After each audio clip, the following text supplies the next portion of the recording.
મેં અહીંયા ડીઝલ ભરાવા આવી ગયો છું. ઓલરેડી 4,000નું મેં ડીઝલ ભરાવાની નક્કી કર્યું છે દોસ્તો. આગળ જોતા રહો. અમે બે માણસ નીકળી ગયા છે દોસ્તો. મા બાપને પગ લાગી અને ટ્રેક્ટરની સેલ મારી રહ્યા છે. અમે હવે નાગપુર જવા માટે ઓલરેડી તૈયારી કરી લીધી છે. અમે સેલ મારી દીધો છે. અમે અત્યારે હાલમાં ટ્રેક્ટર ચાલુ કરી દીધું છે મેં, અને રિવર્સ મારીને ટ્રેક્ટર કાઢી અને જવા કરું છું દોસ્તો. લાસ્ટ તક બને રહેના. કોઈ બી જીવનમાં બહાર જાય વગર, કોઈ બી ધંધો કર્યા વગર આપણને કોઈ મેળ થાય એમ નથી. તો અમે સીધો કાનપુર નીકળું છું ટ્રેક્ટર લઈને. તમે બધા ફોર વ્હીલમાં, બાઇક ઉપર તો ના જવાય, એટલે બધી રિક્સ બહુ મોટો કહેવાય. કાકો કહે છે ક્યાં જાય છે, તો લીલું બી મારી જોડે બે છે પંખા પર. માં હાથ અદ્દર કરે છે, આમ તેમ કરે છે. આમ હાચવીને જો પછી સારી રીતે બધું ચિંતા કરે ને માં, એટલે માં કહેવાય ને. માનો દરજ્જો એટલે માં બહુ ચિંતા કરે. માં જેવું ચિંતા કરનાર કોણ હોય આ દુનિયાની અંદર દોસ્તો. કાકો બી ઊભો રહીને જોવે છે મને કે છોકરો જઈ રહ્યો ટ્રેક્ટર લઈને, એટલે દૂર છેટે. અને અહીંયા હું નીકળું છું. મનીષા બી પાછા પણ ચલાવી છે. રોવા જેવી થઈ ચૂકી છે બધી મારી દીકરી કહેવાય. બહુ લાગે કે પપ્પા જઈ રહ્યા, હવે હું એકલી ઘરે રહી જવાની છે. આવા મોટા મોટા ખોબા છે દોસ્તો રસ્તામાં, એટલે અમને બહુ ખાસી વાર લાગી. એટલું બધું હેરાન થવાનું થયું કે તમે વાત જવા દો. ધૂળો એટલો ઉડે અને ખાડા બી એટલા. ટ્રેક્ટર શું કરે બાપડું, ધડાંગ કૂદે બાપડું, શું કરવાનું. એટલે આમાં અમને ખાસો સમય લાગ્યો. લગભગ ઇન્દોરથી સીધું 150 કિલોમીટરમાં અમને આવા ખાડા જ જોવા મળે. ખાડા જોતા થાકી પડ્યા અમે બી, અને બરાબરની ભૂખ બી લાગી દોસ્તો. કૂદી અને થાકી ગયા. કમરના હાડકા વળી ગયા એવું લાગ્યું અમને. બહુ ખાડા દોસ્તો, અતિશય ખાડા. એટલે તમે વાત જવા દો. અમે રાતના બી બહુ હેરાન થયા. રાતે બી ઠંડીનો માહોલ હતો. ઠંડીમાં અમે એટલા બધા હેરાન થઈને નીકળ્યા આગળ. તમે બી આવી રીતે હાંસવી નીકળજો. રાતમાં હવે ખાડામાં જતું રહેવાય તો મુશ્કેલીમાં મૂકી જવાય. લોકેશનથી તમે આવ્યા છે. લોકેશન એમ તો સારું બતાવે, પણ જો પીળો કલર બતાવે ને દોસ્તો, પીળો કલર અત્યારે ધીરે ચાલુ પડે. લાલ હોય ત્યાં તમે ભૂલ હોય તો લાલ બતાવે લોકેશન. મેં લોકેશન પર નીકળ્યો છું. તમે બી આવી રીતે લોકેશન પર નીકળી શકો છો. પણ રસ્તામાં કેમ કે કામ ચાલુ છે ને, ઓલરેડી કામ ચાલુ છે ને, અહીંના રસ્તા હજુ બી સારા છે. પણ કહેવાનો મતલબ અમુક જગ્યાએ દેખો લશ્કરી આવી છે તો કેટલી ધૂળો ઉડાડતી છે નકલી. એટલે આવી રીતે માણસો. અમે અત્યારે જમવા માટે ટ્રેક્ટર ઊભું રાખ્યું છે. તમને બતાવી દઉં કે હવે અહીંયા જમીશું અમે. અમારે ટ્રેક્ટર છે અહીંયા, લીલું પણ બેઠેલી છે. અમે ટ્રેક્ટરની સવારી કરી લીધી છે દોસ્તો. તમે બસોમાં ગયા હશે, ફોર વ્હીલમાં ગયા હશે, બધામાં જ ગયા હશે. પણ આપણો સાથી આજે ટ્રેક્ટર છે. ટ્રેક્ટર લઈને નીકળ્યા છે. દાહોદથી બિલોંગ કરું છું, ગુજરાત. અને આવી ગયા છે તમારે અહીંયા કયો એરિયા ખબર બી નહીં પડતી.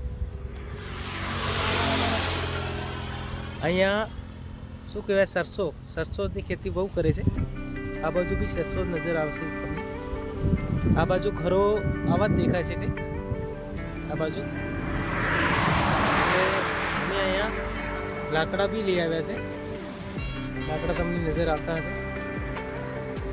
હવે જમવાનું બનાવશું, જમી અને પછી પાછા ઉપર છું. અમે જવાના છે સીધા નાગપુર ટ્રેક્ટર લઈને યાત્રા નીકળ્યા છે દોસ્તો. તમે લક્ઝરીમાં ગયા છો, બસમાં ગયા છો. અમે ઓલરેડી દાહોદથી નાગપુર રવાના કાલના થઈ ચૂક્યા છે. આજે અમારો બીજો દિવસ છે. નેશનલ હાઈવે તમને બતાવી દઉં. આ ગાડી બી જાય છે તો આપણે અહીંયા કશુંક મેળા જેવું લાગે છે દોસ્તો. એટલે અમે બહુ ટ્રાફિક હતી અહીંયા. ટ્રેક્ટર અને બળદિયા અમને જોવા મળ્યા, એટલે એ જોતા અમે આગળ નીકળી ગયા દોસ્તો. અમે ઊભું રાખવાની કોશિશ નહીં કરી. ટ્રાફિક જામ થયેલું હોય એમાં કોણ ઊભું રાખે, અને મામાની મોડું થતું હતું એટલે મેં ઊભું નહોતું રાખ્યું. બહુ પ્રજા હતી અહીંયા, બહુ ભારે હતી સંખ્યામાં માણસો, ખાસા બધા હતા. હા, અમે જોવા નહોતા ઊભા રહ્યા, અમે ચાલુમાં એ તમને બતાવવાની કોશિશ કરી ને મેં કીધું જોતાં જોતાં આપણા ઓડિયન્સને બી બતાવતા જઈએ, એટલે અમે ચાલુમાં જ બતાવ્યું અને વ્યૂ લેતા લેતા આગળ નીકળી ગયા. અને 25 ચાલ્યું આપણું ટ્રેક્ટર. વધારે દોડતું નથી કેમ કે નવું ચાલ ખોલેલી નથી, એટલે ચાલ ખોલવાનો પ્રયત્ન અમે નહીં કર્યો. અને બાઇકો જોવો દોસ્તો, પુલપાટ ઉપર બી ચડાવી મૂકી. આમ કચરા જેમ બાઇકો છે, કચરા જેમ માણસો. એટલે આ લોકો બહુ બળદોની બી હાડાજીત પાડે, ટ્રેક્ટરોની બી હાડાજીત પાડે. જે ટ્રેક્ટર નહીં બધે એમને ઈમાન આપે, જેનો બળદિયો ના બધે એને પણ ઈમાન આપે છે. મારી આગળ ગાડી છે અલ્ટ્રા, એટલે એ બી ધીમે ધીમે જોતો જઈને જાય છે. અને ઓલરેડી મેં હોર્ન મારું છું, એમને સાઈડ મારવાની કોશિશ કરી મેં, પણ એને રમાવી પછી મેં નીકળી ગયો આગળ. એટલે હવે મેં કીધું જવા દે, હવે એની રાહ જોવાથી મારે કોઈ મતલબ નહીં, અને મેં નીકળી ગયો છું આગળ દોસ્તો. ધનધનાટ રસ્તો સારો છે અહીંયા, પણ અમુક ખાડા, અમુક ટેકરા, અને આવા કાપાની અંદર બહુ કૂદે ટ્રેક્ટર. ધરાક દીધી આવા જે કાપા આવે છે એમાં બહુ કૂદે, એટલે બહુ કૂદે. 25 ચાલે છે ટ્રેક્ટર. રસ્તો બધો સારો જ છે ઓલરેડી, પણ એ બહુ આપણા જે મોદી સાહેબે ગુજરાતમાં બનાવ્યું એવી રીતે અહીંયા બી સારો છે. જ્યાં મોદી હોય ત્યાં બધું સારું થઈ જાય. કહેવાનો મતલબ આગળના રસ્તા બહુ ખતરનાક આવ્યા. ઇન્દોરથી આ બાજુ બહુ તકલીફ પડી, અને બહુ હેરાન થવું પડ્યું.